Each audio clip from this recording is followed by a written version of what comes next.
नित्यनेम म्हणजे काय? नित्यनेम म्हणजे काय? नित्याचा जो नियम तो खरा नित्यनेम होय. नित्य कोण? जो कधीही बदलत नाही तो. याचा अर्थ जो पूर्ण शाश्वत आहे तोच खरा नित्य होय. म्हणून नित्य म्हणजे भगवंत समजावा. त्याचा नियम करायचा म्हणजे काय करायचं?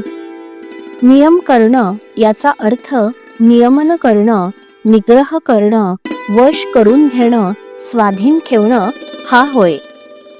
आपलं मन भगवंताच्या स्वाधीन करणं, त्याच्या ठिकाणी ते नेहमी ठेवणं याचं नाव नित्यनियम होय.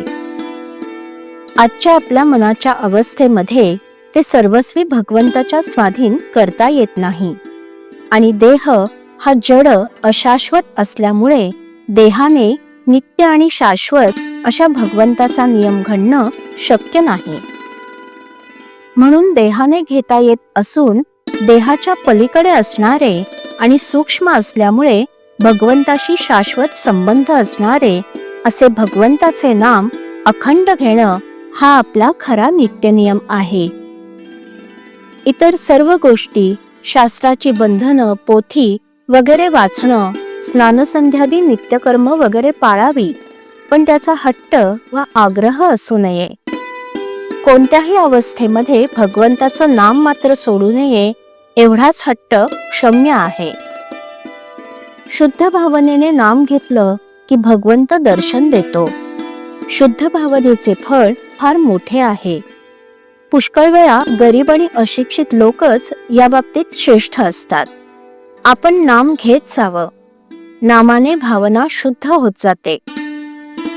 खरं म्हणजे मनुष्याला जिवंत राहण्यासाठी हवेची जितकी जरुरी आहे तितकीच किंबहुना त्याहूनही जास्त जरुरी परमार्थामध्ये भगवंताच्या नामाची आहे. भगवंताच्या नामाशिवाय न राहण्याचा संकल्प प्रत्येक माणसाने केला पाहिजे. भगवंत हट्टाने किंवा उगीच केलेल्या कष्टाने साध्य होत नाही. तो एका प्रेमाने वश होतो. प्रेमामध्ये हट्ट आणि कष्ट झाले तर शोभतात आणि हिताचे होतात. आपण भक्तांचे प्रेम न पाहता त्यांचा हट्ट आणि कष्ट तेवढे बघतो.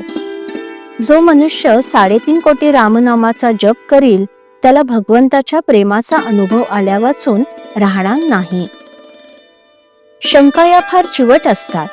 त्या मरता मरत नाहीत. शिवाय काही शंका आचरणाने आणि अनुभवानेच नाहीशा होतात. म्हणून मनात शंका असल्या तरी नाम सोडू नये.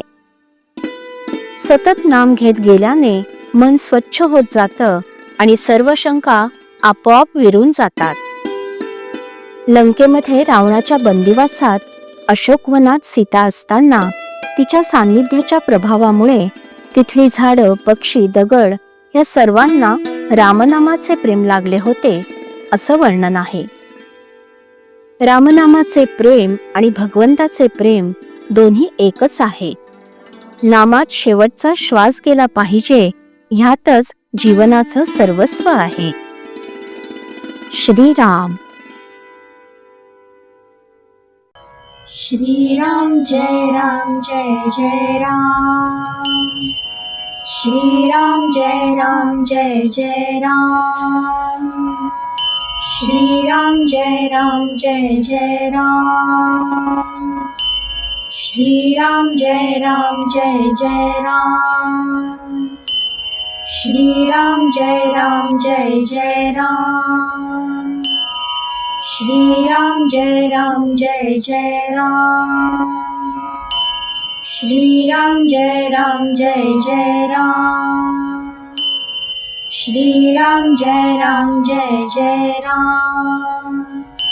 श्रीराम जय राम जय जय राम.